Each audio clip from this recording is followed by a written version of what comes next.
In tonight's headlines, the government says there's a need for a variety of mega events to attract tourists. Doraemon and friends will kick off their world tour in Hong Kong, and premium tickets for the July event were sold out in 15 minutes.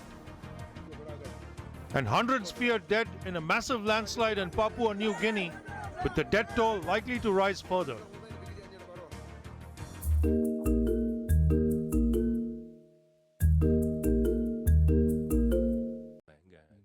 Speaking on air this morning, Kevin Yeung, Secretary for Culture, Sports and Tourism, says the mass variety of mega events are necessary to accommodate to tourists of different interests.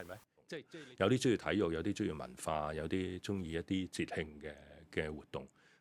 His remarks came after lawmaker Doreen Kong raised doubts on whether such a large amount of mega events, a total of 210 this year, would overwhelm visitors with unlimited choices. 咁如果你淨係做某一種嘅時候，你嘅客源你其實就收窄咗。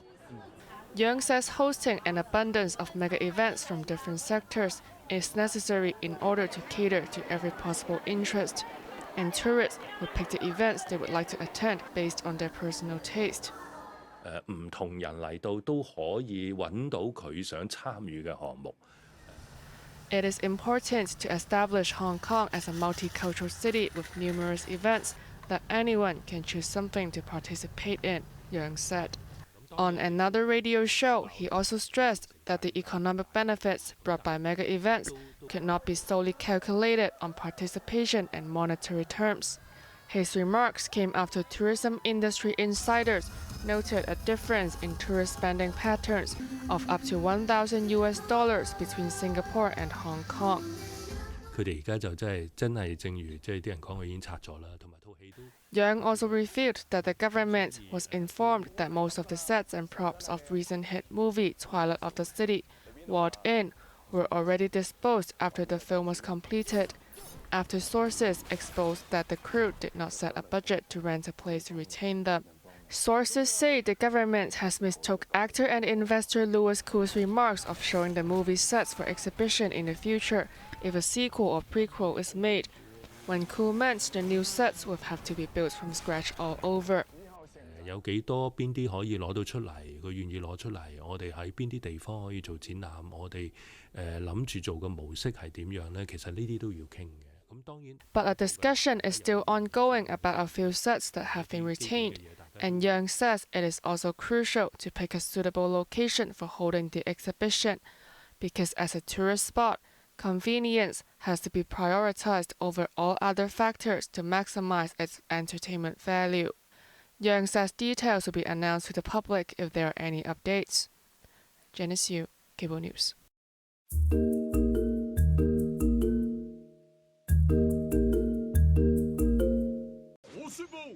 Doraemon fans in Hong Kong can now get up close to 135 large-scale models of their beloved robotic cat and enjoy a short animation incorporating signature elements of the city at a paid exhibition starting from 13th July till 4th of August. The event, earlier added by the government to the list of more than 100 mega events taking place in the second half of the year, is not only the biggest Doraemon exhibition in the city up to date, it is also the first stop of a world tour to mark the 90th birthday of the late creator Fujiko F. Fujio, who died in 1996. SK Lam, organizer of the event, says it's a pleasure to bring Doraemon back to Hong Kong after a 12-year hiatus. Actually, we watch Doraemon, when we go up, right? And and everyone loved it. So, this character was going up with us all the time in the last, I believe, last 60 years. Tickets to the exhibition are available online at $320 for limited premium places and $150 for general admission, starting today, but premium tickets were swept away shortly after they were opened for sale. Fans of the robotic cat need not be too disappointed. A 12-meter-tall inflatable Doraemon figure along with 13 figures of the Doraemon cast will be featured at the Avenue of Stars and the Tsim Sha Tsui Harbourfront for free.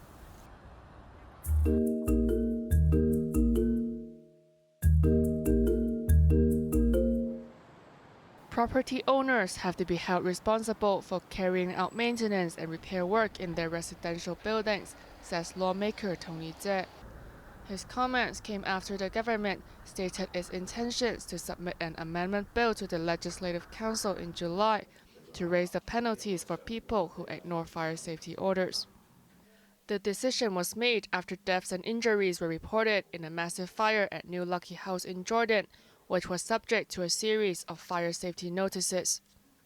Tse, who represents the architectural, surveying, planning, and landscape sectors, says legislation is not enough. 專業團體或者有啲業務工作嘅人都可以幫手啦，包括政府啲義工喺呢方面咧就協助佢哋了解咗個問題同埋咧個後果。And it is up to the government or any professional institution to provide tangible support and assistance to the property owners that are unfamiliar about maintenance and repairs. 將來嘅呢個物業管理係咪都可以政府相關部門呢？係有一啲嘅聯動嘅工作，譬如 Election Committee lawmaker Andrew Lam agreed with Tse and says while stricter penalties for non-compliance are absolutely necessary, the government should strengthen interdepartmental cooperation to tackle such issues.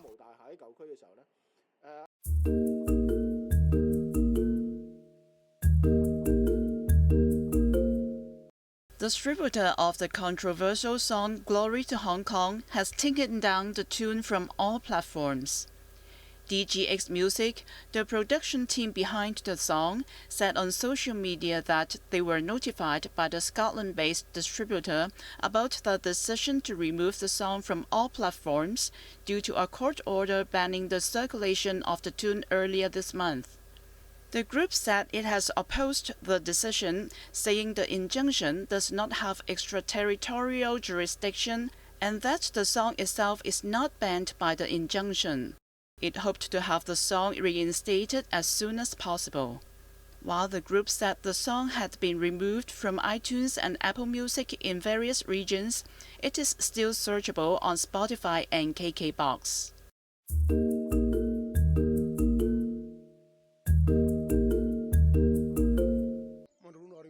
Emergency services are desperately trying to reach villages in a remote part of Papua New Guinea, which was hit by a massive landslide in the early hours yesterday. Hundreds of people are feared dead in the isolated Enga province of the tiny country in the South Pacific. Difficult terrain and damaged roads are hampering relief and rescue efforts. Enga is located roughly 600 kilometers southeast of the capital Port Moresby, and there is only one major highway into the province. Nearly 4,000 people were living in the area when the landslide occurred, and the debris from the aftermath is up to 8 meters deep. For now, more than 100 people are feared dead, and another 300 are missing.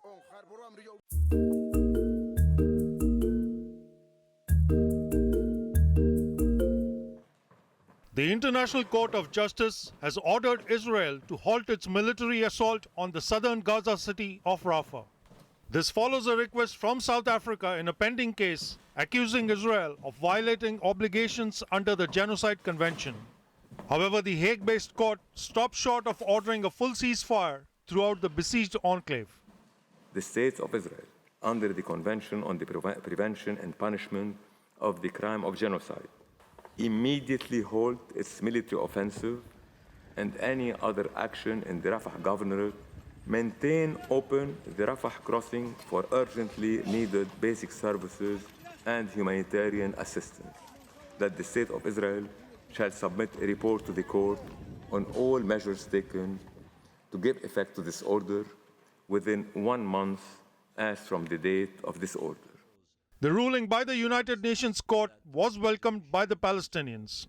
We expect that resolutions of the ICJ to be implemented without hesitation. That's mandatory, and Israel is, as I said, party to the convention, and the convention is crystal clear on this issue. So Israel has to abide by the decisions and the demands from the ICJ. Israel seems unlikely to comply with this order from the International Court of Justice, but mounting pressure will further isolate the country internationally. However, the Israeli army carried on with its offensive in Gaza, claiming to have killed dozens of Hamas fighters and destroyed their infrastructure. Sachin Katwi, Cable News.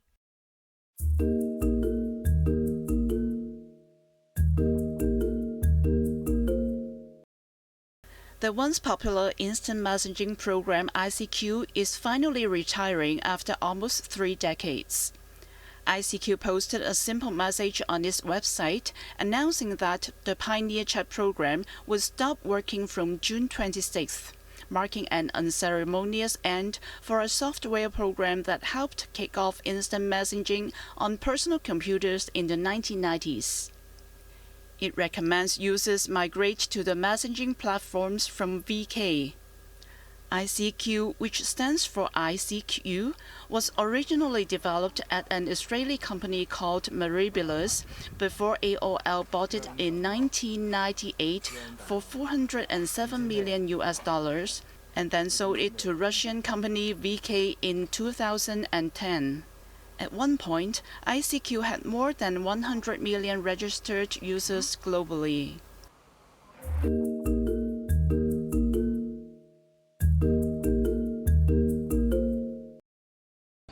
An emu was discovered by wildlife authorities after straying in Tin Shui Wai for 4 hours.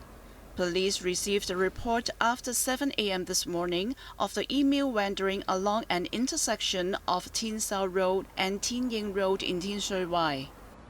Online footages show the large flightless bird racing cars and visiting a public housing estate.